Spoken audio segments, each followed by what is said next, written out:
cùng với xíu mặn đầu cùng cứ lên á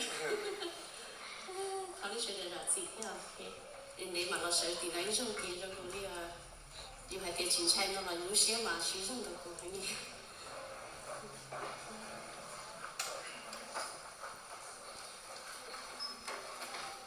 sáng cuối trong câu đó thì mình nhớ dễ hàng phụ tôi trả là thọ sẽ là gì thế lúc xưa cũng sáng tận đầu nhà thì dùng đi thôi đúng không ba chị cứ sử dụng ba cái đó sẽ để chỉ dùng chứ thọ nhớ là hôm nay nó là gì nhưng mà phải tôi dùng thọ sẽ chạy cái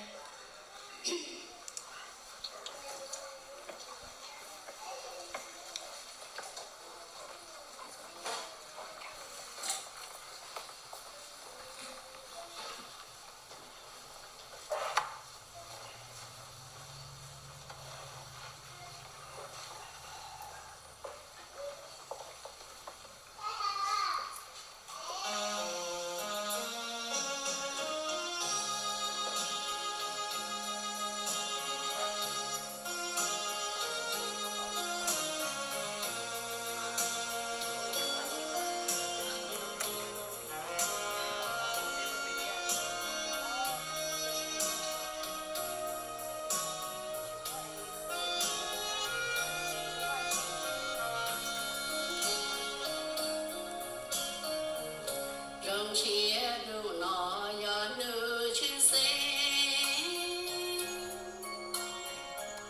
trong đấy áo này lo đi đủ này lo chỉ tua tê lo nhỏ ua kê lo chỉ sai chỉ ba lên tiền chế trong chia đủ nó giờ nữ tranh chênh trong đấy áo này lo ua gì nhà lo ua y cứ xí lưu có thơ lý nấy chia xa đi cho kỳ trời khó gan chứ vô cùng mong đơn đi bao giờ nụ ru thì tôi đi đến có nên buồn anh kia chỉ ok quan ấy chỉ lưu mu nhỏ đến đến quan chữ giờ từ mua cái nữ đi nhớ từ ba cho nên lưu nên đi giờ từ lưu cầu trong đi vui chữ trao xiên thành văn chữ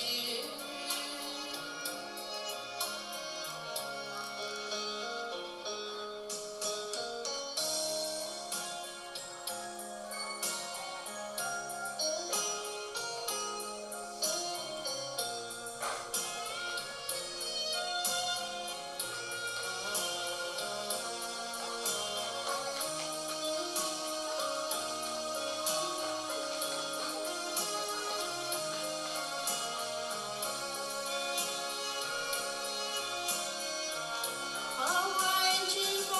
cùng mong đơn đi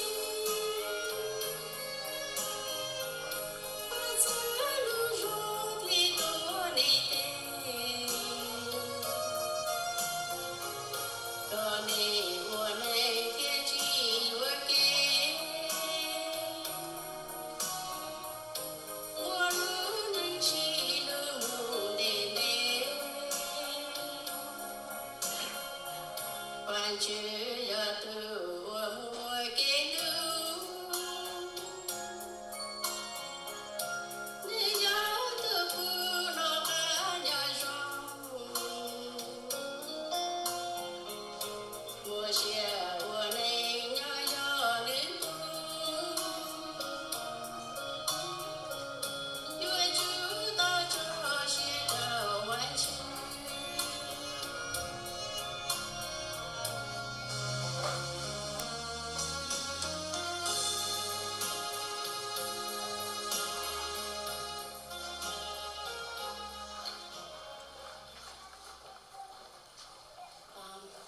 rong xe thế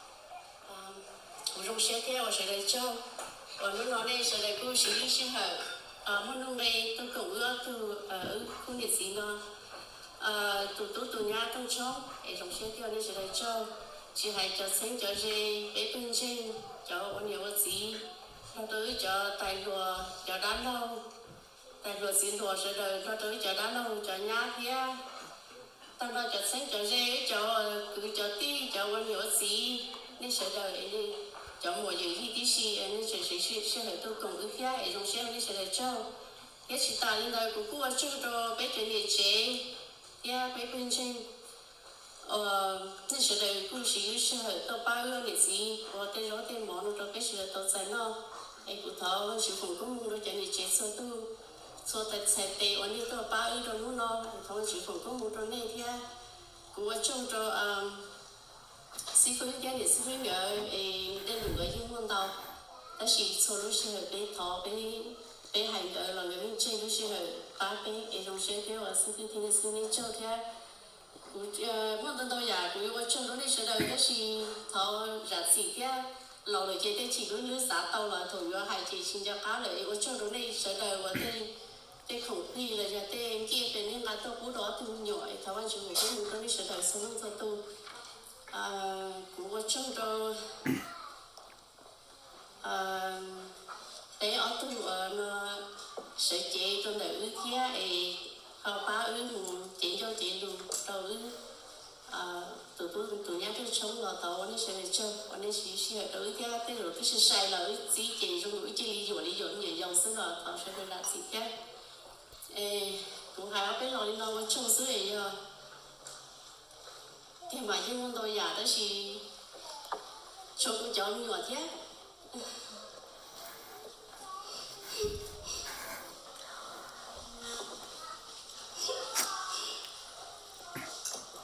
của tôi cho nhiều trong hành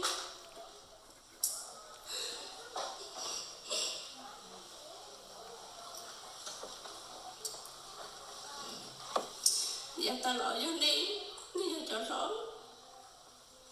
thì có sĩ luôn ra nhà này cái sinh nhật nó muốn đi là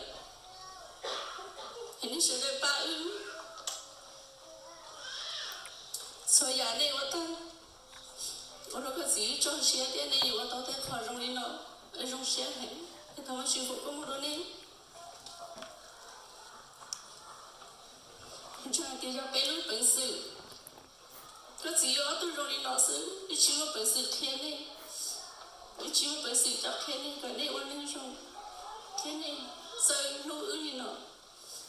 thì sinh nhật họ đi bao nhiêu chịu sơi ở cái trẻ theo chỉ sơi nuôi này nó đi chọn sơi nuôi để thấu chú cũng có mong đón đi chờ đợi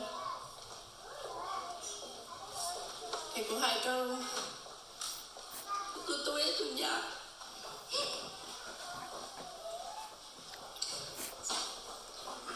thọ thì ở đời chế quay về của tôi thì các cái lại cho nó là đời chế ta cái của tôi baby cái nó cũng nhỏ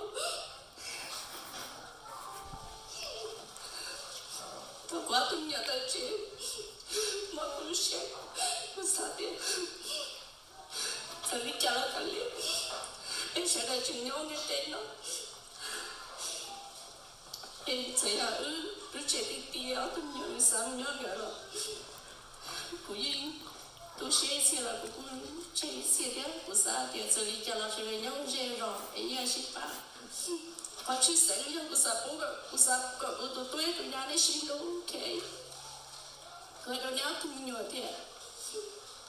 bây giờ cái là vấn đề gì nữa nếu chỉ cho muốn nó rồi nhớ rồi ok chụp bố nếu mà chung đi trong sự là ok có gì luôn này đi chỉ sao cái này ở bên luôn này ha còn đấy thấy khỏi ở đó những người sẽ làm sao sẽ quý hai nó đến chọn nhiều tiền nên sao cái này nên chỉ một cái đông xe chỉ là nên xin luôn thế này của nó nên dùng số chỉ bé đông xe em bé thế này cho nên nhớ nên để còn nó là có quý đi sửa hai cái này cho thôi cũng nhiều xe rồi thôi cũng nhiều xe là chị của đó của lúc chị là chính của số của đó cũng chỉ xiên lưỡi ta hai lúa chi cho lúa quá chi là chi cho còn nói là con cũng sáng còn đấy chọn nhiều một cái xin lúa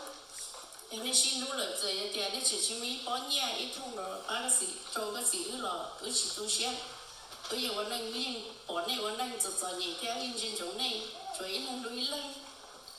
我đã chi cũng sáng cả tụi nhám họ tư là người chủ yếu tụi tú đó nên mù mà lên mù我đã chi là in sáng cả tụi tú đã chi cả tụi nhám là tụi tú lên đấy họ tụi tú đã chi là tụi nhám đã chi là tụi tú là chủ ba để ở lên một cái xin lúa số ba thầy cho tú tuấn trả cái nhà đấy là cái gì trên trong này trong nhiều số tu á chỉ cho thì ít tu lối tu chỉ tu cũng chỉ tu nhiều trong những đó ok giờ tu nói tu giàu là cũng lối tăng đó ok tu nói là tu mê là cũng yên tu có lẽ là ta là hay rồi tu lẽ là dùng trong xe rồi tu trừ là dùng trong trừ là cho nói sự hay đó rồi tụi mà kỳ là cho mà yêu nó là ok thì mà lúc lúc ok so mà chỉ xã gọi nhiều tụi nó hơi nên là chỉ hay được thế ok cho nên có thứ chỉ trong lúc cái hay là cho mà đầu nên thứ chừng mót mà lúc xếp bầu chỉ bầu lên tụi hay nên ok so cái xã gọi nhà đi chỉ lúc mà chỉ là chỉ lúc cái gì cái chừng nó để nó cái chuyện mua rồi thế chỉ bắt đầu nên thế ok thì có hai trò nhang nên nó sẽ nó chỉ nên đi chỉ là cái gì chỉ nhau nó ok cho nên tôi giải chỉ cho hai cái thì hai nó sẽ cho nên là gì nó cũng theo ok ok rồi nè rồi có con nhiều đúng không dù cho lô hai ta là chúng nó lô hai là thế là có cho tụi mình chơi không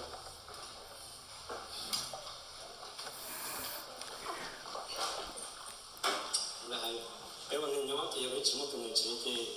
cáiวันนี้chỉ là những tàu nè chuẩn bị nè ok dùng xe nè qua hai đứa một nói thế nói xong rồi okวันนี้nó họ cho chúng tôi bỏ thế giờ nhiều cái gì nữa mua là sữa đào cái gì mua nó thì một trâu rồi là chọn cho tôi so cái lấy chỉ nó cái nhỏ là lấy tổ chức tụ cái nhỏ chặt tụ cái mình tụ nhỏ cái sợi này nè dưới nó mua thọ cho lúc trong xưa nó cho xứ cho tụi mình cũng làm thọ cái sợi này giờ để trong chống lại cái cho đó này sợi này làm thọ thì vấn đề sợi cho đó dưới nó mua chè của măng đào đó后来tôi này chế cái hai ta phần đầu là thì cũng là có những cái lối xưa ở đây nó thì cũng có lúc xưa cho chùa thì mình phải chọn cái giờ này yêu cầu xài không đâu nếu có yêu cầu tốn dùng đầu thế thì nó bắt chùa ở chùa nữa hay nó cho chùa thế bắt chùa này dùng xưa cần đâu giờ mua này thì mua nó nọ thế đó giờ chỉ mua lấy tồn tại những chúng nó nào thế này cũng sẽ học những trường này chuẩn này giá cả là bây giờ cụ thể chúng ta chỉ muốn nào như có những ta có là lục hà bây giờ qua chơi để chùa cái này phải dễ chấp lời tiếc để mà chúng tôi cho ok hay sang để chùa nhớ thì cũng hay nó có cho để chùa nhớ xã chạy của tiếng cha nhớ tao chơi ngay sợi tôi chơi tụi tao nó là ở ngay sợi trâu nè thì có lẽ là chùa thế này có chùa nó to nên chế năng to nên sao cái năng cái cha cái tí lại nên cô là cái bà đầu hậu ba trong hậu thì mà bé ba tàu lại nhờ sự phát triển để để là hải sư tàu ít của những món này chưa tàu này ở tụi mình nó chỉ số là họ bây giờ sẽ cái đó là ưu thế我来这里把老爷要采好多米嘛，但是呢，有些我来找，我还另外找那些么，给我来只好些了，对呀，领导了，我来我们找这找弄了，好多米找冲弄了呢，有些我找的，你多 trong chống thế tiếng này ở đây tôi thì trong chống chỉ đéo hay mà trong chùa này có chùa này thì chỉ là một hai đôi trong cũng hay nếu chỉ hay是的这做的没有我觉得还一对是的话的有些就起床到了天就床来看到有的呢我做了一种调查 include 北本身然后叫地叫một phong giờ lâu cho mùa cho giờ đi cho đăng lâu rồi cho cho lâu chỉ loa là một cho hiện giờ chính giờ như sáng sau tu là một bên trên cho member nó chạy nên cho chia cho ông là sáng sau tu nên sử dụng một ngày có cùng chùa cha trong trong nó tôi mình trong trong nó đó วันนี้说的这只能直接来那多是地上最大的那这我来啥我来找做记录那把我来给那给好把那把条把你把这到把菜我都没有都冲动了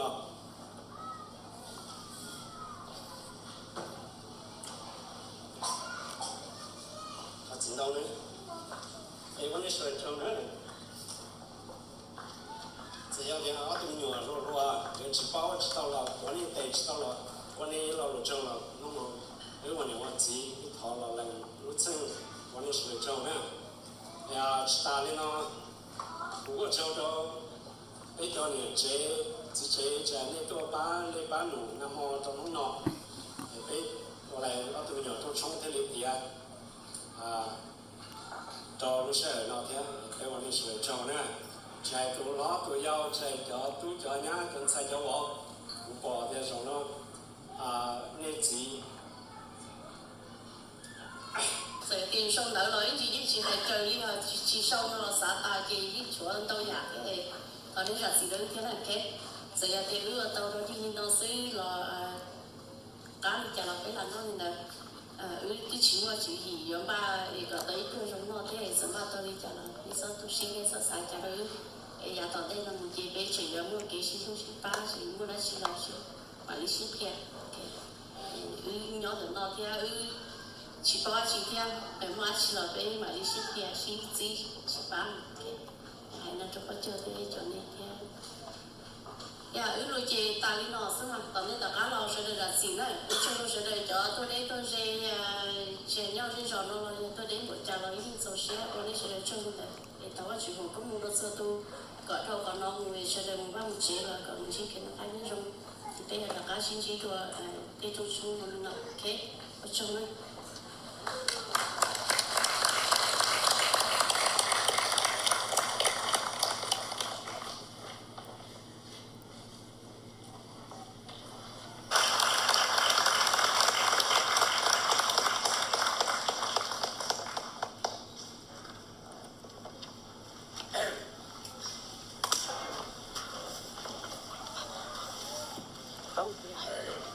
Hello guys, really nervous. My legs are like jiggling. Yeah, I just want to thank everyone